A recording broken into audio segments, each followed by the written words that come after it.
Bismillahir Rahmanir Rahim.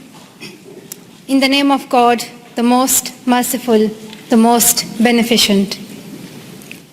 Good afternoon, bonjour, assalamu alaikum, bakhair raghdai. Mr. Prime Minister, Madam Trudeau Sophie, Mr. Speaker, members of the House, members of the Senate, distinguished guests, my parents, Ziauddin and Torpikai,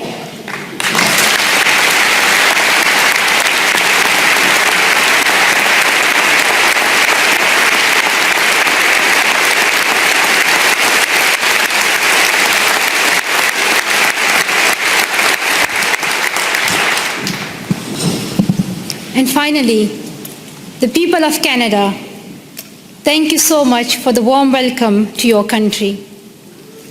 This is my first trip to Canada, but not my first attempt.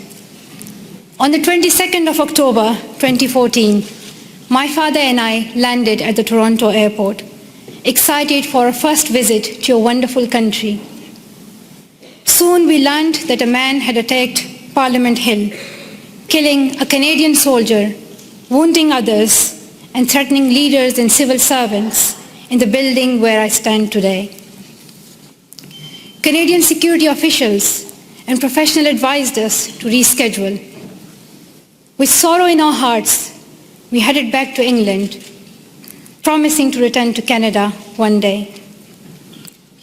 The man who attacked Parliament Hill called himself a Muslim, but he did not share my faith. He did not share the faith of 1.5 billion Muslims living in peace around the world.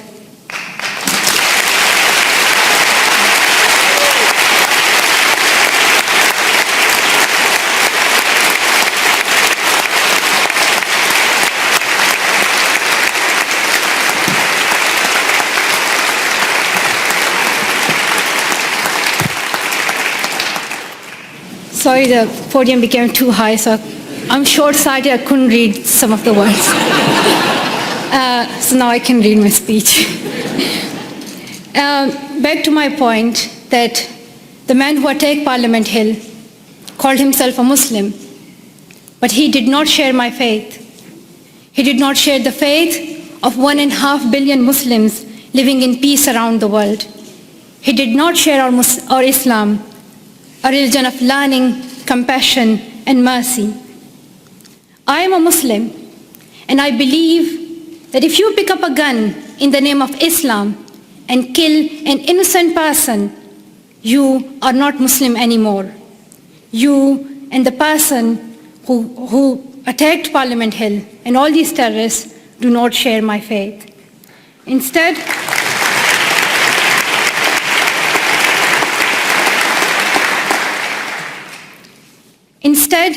he shared the hatred of the man who attacked Quebec City Mosque in January, killing 6 people while they were at prayer. The same hatred as the man who killed civilians and police officers in London 3 weeks ago. The same hatred as the men who killed 132 school children in Pakistan Army Public School in Peshawar. The same hatred as the man who shot me and my 2 school friends. These men have tried to divide us and destroy our democracies, our freedom of religion, our right to go to school.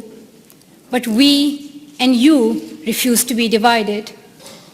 Canadians, wherever you are born, however you worship, stand together. And nothing proves this more than your commitment to refugees. Around the world, we have heard about Canada's heroes. We heard about the members of the First United Church here in Ottawa who sponsored newlyweds Amina and Ibrahim.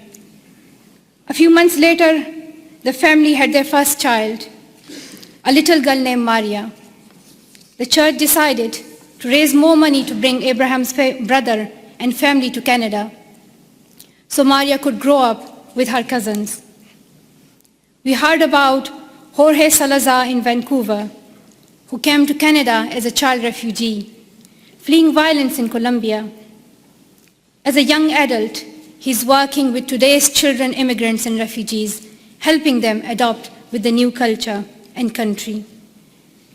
And I'm very proud to announce that Farah Muhammad, a refugee who fled Uganda and came to Canada as a child, is Malala Fund's new CEO, a Canadian who will now lead the fight for girls' education around the world.